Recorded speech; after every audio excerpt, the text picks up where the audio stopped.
The yard siren wailed through the fog as Frank Mercer stared at the telegram in his hand, its words burning hotter than any furnace. 4 days to build a full Liberty ship. He muttered that no crew could bend steel, weld seams, and raise a hull in that little time. But Eva's sharp voice cut through the haze, demanding to know what justice meant if they gave up before even trying. And Pip watched them both with wide fear, wondering if the world would fall apart without their answer. Thomas stepped forward with quiet plans tucked under his arm, hinting that the method might work if nerves held steady. But every crane, groan, and hammer strike seemed to whisper questions. What if rushing cost lives? What if doubt sank them before the enemy ever could? What if the truth was that they were already too late? As the fog thinned, Frank felt the weight shift. Either they attempted the impossible or accepted defeat without a fight, and neither choice promised mercy. Frank walked through the shipyard with heavy steps, each clang of metal echoing his doubts as he studied the enormous hull pieces waiting to be joined, wondering how anyone could make time obey them. Eva followed close, pointing out workers already gathering, insisting that belief had to start with him or nothing would shift. Pip lingered behind, trying to copy confidence he did not yet feel. Thomas arrived with his bundle of quick-build plans, explaining how the pieces could lock together faster if every worker moved with clear purpose. Frank listened but felt pressure tightening around him like a steel vice. When he reached the base of the giant keel, he realized he stood at a crossroads. Lead them into the storm or step aside for someone braver. Thomas spread his rapid-fit design across a metal table, explaining that the hull could rise in record time if crews synchronized their steps like a single living machine. Eva nodded firmly, calling workers over with a voice that cut through grinding steel. Pip struggled to decipher the diagrams, but Frank watched the kid, sensing he might rise or collapse depending on what came next. Cranes swung overhead, shadows drifting across the plans like warnings. Frank felt the first spark of possibility, but hid it behind a stern stare, telling Thomas to prove the system could hold under strain. The first test assembly erupted with noise as crews lifted the initial hull plates, chains rattling through the air. Frank shouted instructions, surprised when crews responded with speed rather than fear. Eva welded the first seam, sparks bursting like bright warnings across the steel. Thomas monitored alignment, calling for tiny adjustments. Pip stumbled in the chaos but caught himself, determined not to fail his first task. When the plates locked together with a thunderous clang, something shifted. No victory, but the first breath of belief. When the test section held without sagging, relief washed through the crew, but Frank refused to celebrate, warning that one success did not mean they could build an entire ship in 4 days. Eva countered that it proved the idea wasn't madness, and Thomas added that scaling up required discipline, not miracles. Pip grinned quietly, feeling teamwork settle into his bones for the first time. As the sun dipped behind cranes, long shadows stretched across the yard.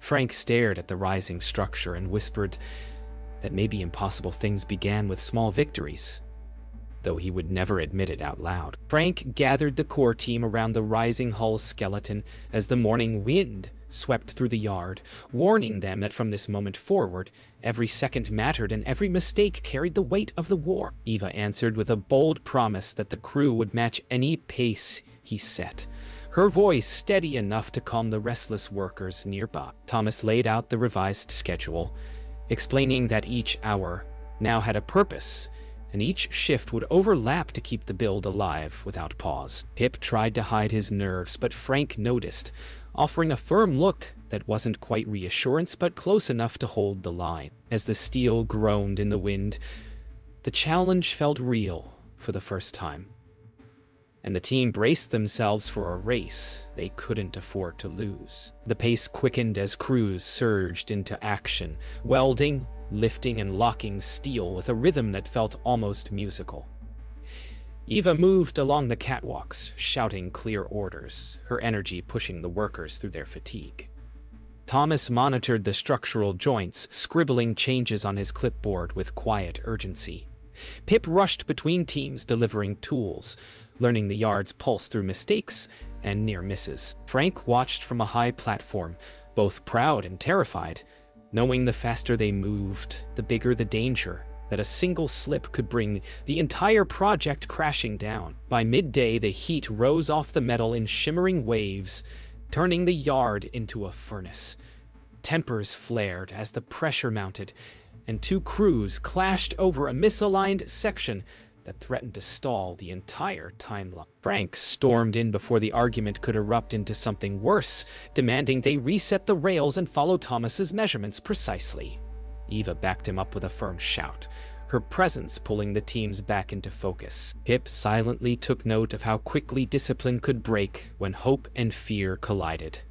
When the section finally clicked into place, the sound echoed like a promise that the build would not fall apart so easily. As night fell, floodlights bathed the yard in harsh white beams that stretched shadows long across the ground. The second shift arrived with fresh energy, and Thomas handed them updated plans marked with urgent corrections from the day's chaos. Eva inspected weld lines for cracks, reminding workers that speed meant nothing if the ship couldn't survive the open sea.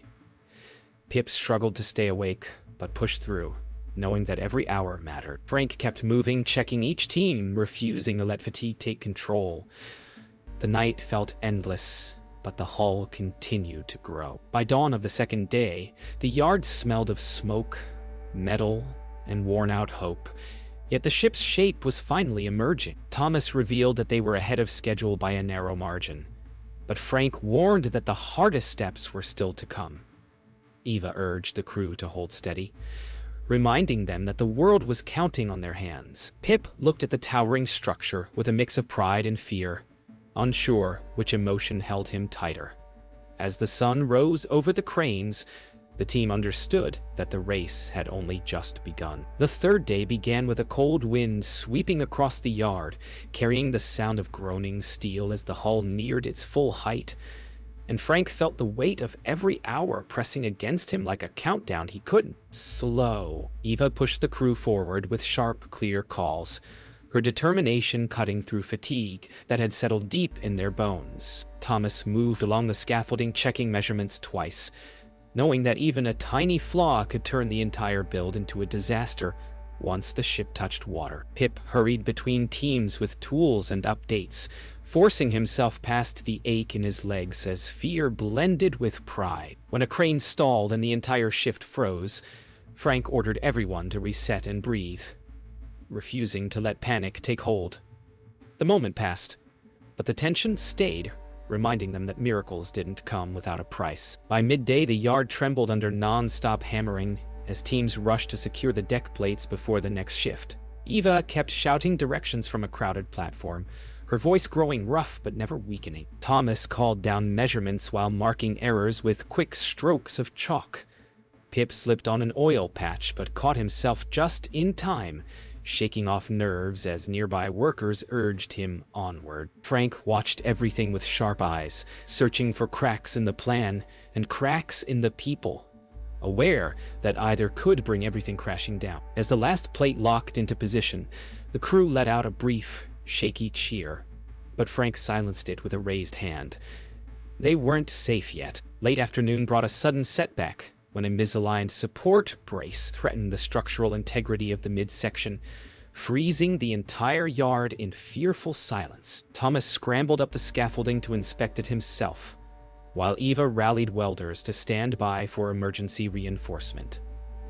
Pip fetched tools with shaking hands, knowing that a failure here could destroy 2 days of nonstop work. Frank climbed the platform beside Thomas, their voices low but tense as they assessed the damage. After a long moment, Thomas declared it fixable, but warned that one wrong move could snap the brace and drop several tons of steel. Frank took a breath, ordered the repair, and watched the crew move with careful precision until the brace finally locked into place, drawing relieved exhalations across the yard. Night fell heavy over the yard, and floodlights burned like artificial suns as the final outer panels were fitted into place. The workers moved slower now, drained but refusing to break, with Eva pushing through the lines, encouraging each team one by one. Thomas reviewed the tightening schedule. Scratching new notes with increasing urgency, Pip fought off drowsiness, forcing himself to focus as he handed out replacement tools and checked for missing bolts. Frank hovered near the bow, running his hand along the steel, feeling the ship's strength and its fragility all at once. The noise was relentless, but so was their drive.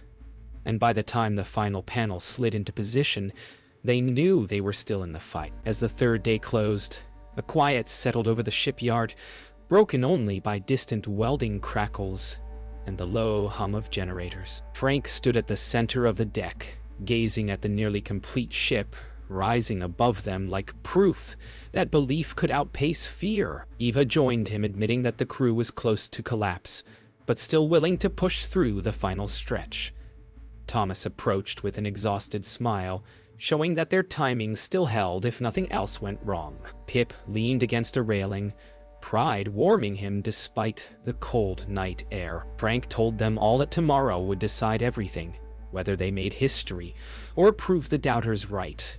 And for a moment, none of them spoke, letting the weight of that truth settle between them. Dawn of the fourth day arrived with a biting wind that cut through coats and confidence alike, as Frank stood before the nearly complete ship, feeling the pressure of every passing minute crushing against his chest. Eva rallied the morning crews with a fierce determination that masked her exhaustion, urging them to dig deeper than they thought possible. Thomas hurried through the scaffolding, inspecting structural seams, marking spots that needed urgent reinforcement before the final lifts. Pip ran tools between teams with trembling hands, fighting the ache spreading through his shoulders. When a pair of workers reported that the final crane arm was sticking, Frank forced calm into his voice as he ordered a reset, knowing that panic would only turn a small problem into a disaster. The moment lingered in tense silence before the crane whirred back to life, and the crew surged forward again, clinging to the fragile hope that history was still within reach. By mid-morning, the yard thundered with noise as the final upper plates were lifted into position, shaking the scaffolding with their weight. Eva moved fast along the platforms, calling out corrections before mistakes turned dangerous.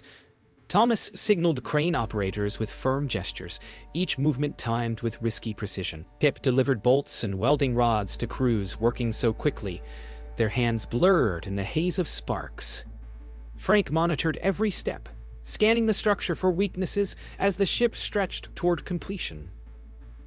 When a plate slipped an inch before locking into place, the yard sucked in a single sharp breath, but the welders secured it, and the tension snapped into fierce momentum. Hours later, a sudden mechanical screech ripped through the yard as one of the main cranes jammed mid-lift, leaving a heavy support beam dangling dangerously above the crew. Workers scattered as Frank sprinted toward the control tower, shouting for the operator to hold steady. Thomas assessed the jam from below, calling for emergency bracing, while Eva ushered welders to safety. Pip froze for a moment before forcing himself to grab the stabilizing chains, his hands shaking as he anchored them to the frame. For a breathless minute, the entire shipyard waited, listening to the groaning metal as Thomas guided the operator through a risky manual reset. When the beam finally settled into place, the yard erupted in shaky exhalations, and Frank realized how close they had come to losing everything. As evening crept in, fatigue weighed so heavily on the workers that even the sparks from welding torches looked slower, dimmer. Eva gathered teams at the bow, reminding them that the ship needed its final reinforcements before nightfall, or the entire timeline would collapse. Thomas reviewed alignment one last time, his chalk-streaked hands trembling from the long hours. Pip supported a crew struggling with a misaligned bracket, refusing to let exhaustion win. Frank moved along the deck, offering steady, short commands that kept the workers focused.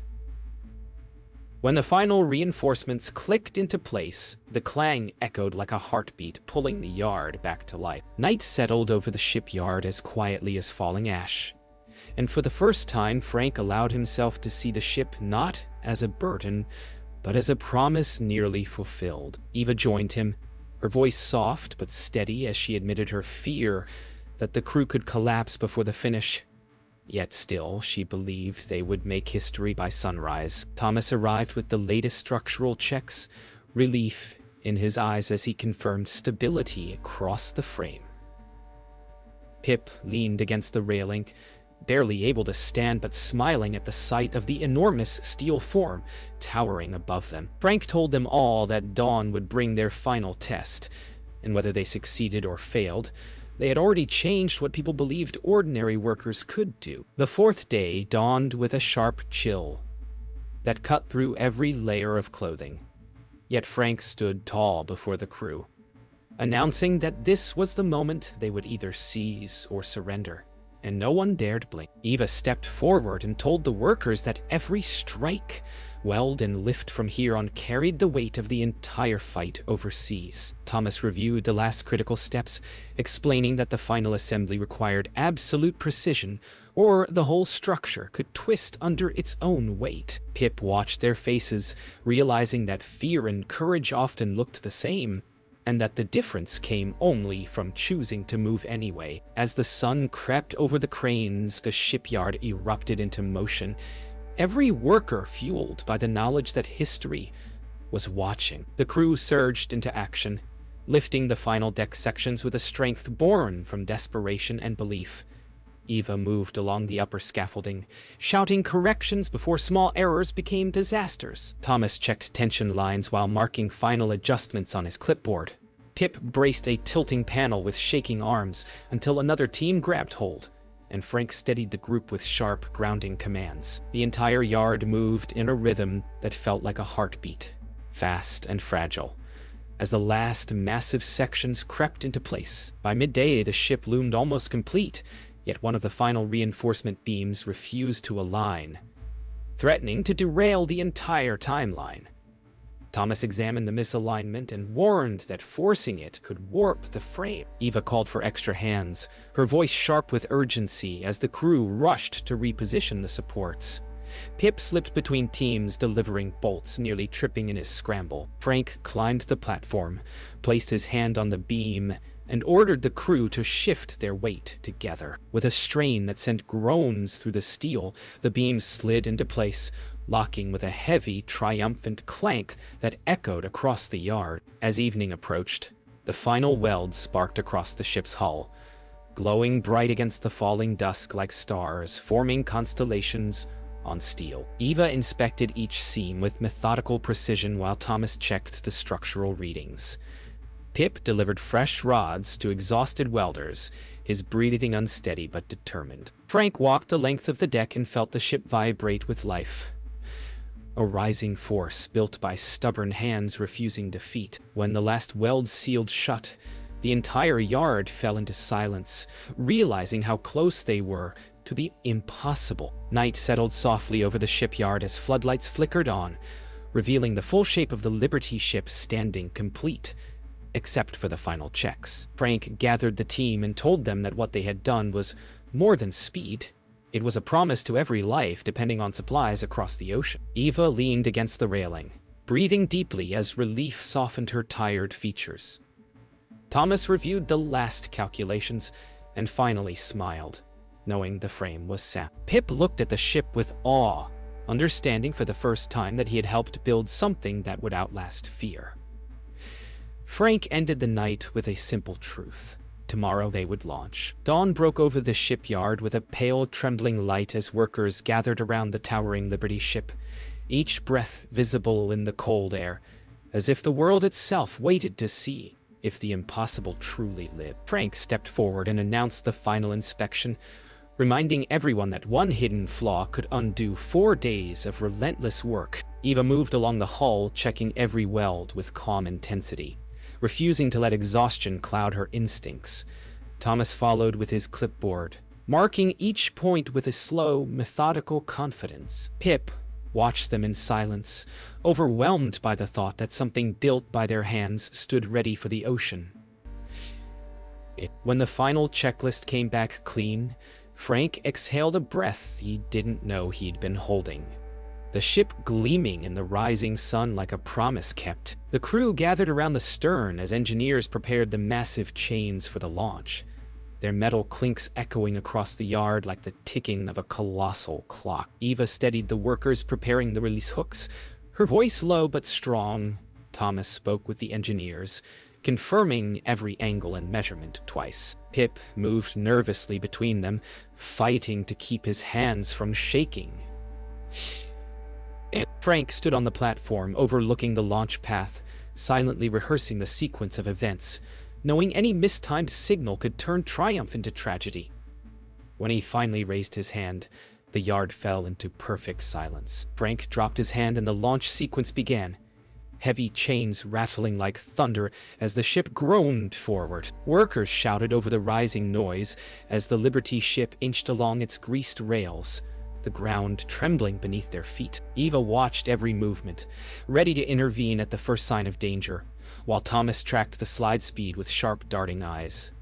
Pip held his breath, gripping the railing so tight his knuckles whitened. As the ship gained momentum, the air filled with a mix of fear and awe, the impossible dream sliding into motion. The ship gathered speed as it rolled down the final stretch, the rails screaming under its weight, while workers braced themselves for the decisive moment. Frank shouted the final stop commands, his voice cutting through the clamor. Eva guided teams securing the last break points, her movements swift and certain. Thomas tracked every measurement with frantic precision, knowing a miscalculation could send the ship crashing into the water uncontrolled. Pip clung to the edge of the platform, his heart pounding as he watched the massive hull tilt toward the sea. Then, with a final jolt, the ship broke free and slid cleanly into the water, sending a towering splash into the air. The yard erupted into cheers as the Liberty ship settled into the water, rocking with a proud, steady rhythm as though defying the world that had doubted it. Frank stared at the vessel with a mix of disbelief and pride, overwhelmed by what they had accomplished. Eva wiped tears from her face, laughing as she realized they had not only met the impossible deadline, but done it with unity no one could have predicted. Thomas lowered his clipboard, the tension leaving his shoulders for the first time in days. Pip shook with joy, unable to stop smiling as he imagined the ship sailing across dangerous waters carrying hope. In the glow of afternoon sunlight, the crew stood together, knowing this moment would echo far beyond the yard. The morning after the launch carried a strange quiet across the shipyard, the kind that settles only after a storm has passed. As Frank walked the length of the empty rails, feeling the echo of the ship's departure beneath his boots. Oh, Eva joined him and joked softly that the silence felt unnatural after 4 days of roaring metal. Though her eyes held a fierce pride she didn't bother hiding. Thomas approached with new telegrams from Washington, each one praising their achievement and warning that more demands were on the way. Pip lingered nearby, unsure whether to celebrate or brace for the next impossible task. Frank stopped and looked at them all, saying that justice wasn't just about winning a race against time, but proving that ordinary people could rise when the world needed them most. In that quiet yard, their victory finally felt real. Activity soon returned as workers gathered to hear news of the ship's successful first tests at sea, their cheers filling the yard with renewed energy. Eva announced that the weld seams held perfectly through the early waves, her smile bright despite her exhaustion. Thomas explained that engineers aboard the ship had praised the alignment and stability, calling it one of the cleanest quick builds they had ever inspected. Pip nearly bounced with excitement at the idea that something he touched had already faced the ocean. Frank stood before the crowd and reminded them that the world doubted they could build even one ship this fast, yet they had done it through grit, unity, and sheer will. By midday, another telegram arrived, this one confirming that Washington wanted 200 more ships built using their method, a request so bold that the yard fell silent before bursting into stunned chatter. Eva laughed in disbelief, saying the impossible had become the new normal. Thomas rubbed his forehead, already calculating how to streamline the process without losing safety or quality. Pip stared at the telegram with wide eyes, imagining the mountain of work ahead, but feeling pride swell in his chest. Frank took the message, held it up for the crew, and declared that if they could prove the impossible once, they could do it again. This time not out of desperation, but out of mastery. As the afternoon settled in, the core team walked along the shipyard perimeter watching new workers arrive, cranes reset, and steel delivered for the next build. Eva spoke about how their success would ripple far beyond the coast, inspiring other yards to chase the same standard. Thomas mentioned improvements he wanted to test on the next hull, ideas he had been too cautious to attempt before. Pip admitted he was scared but ready, feeling stronger than he had when he first stepped into the yard. Frank told them that justice wasn't always about standing in a courtroom.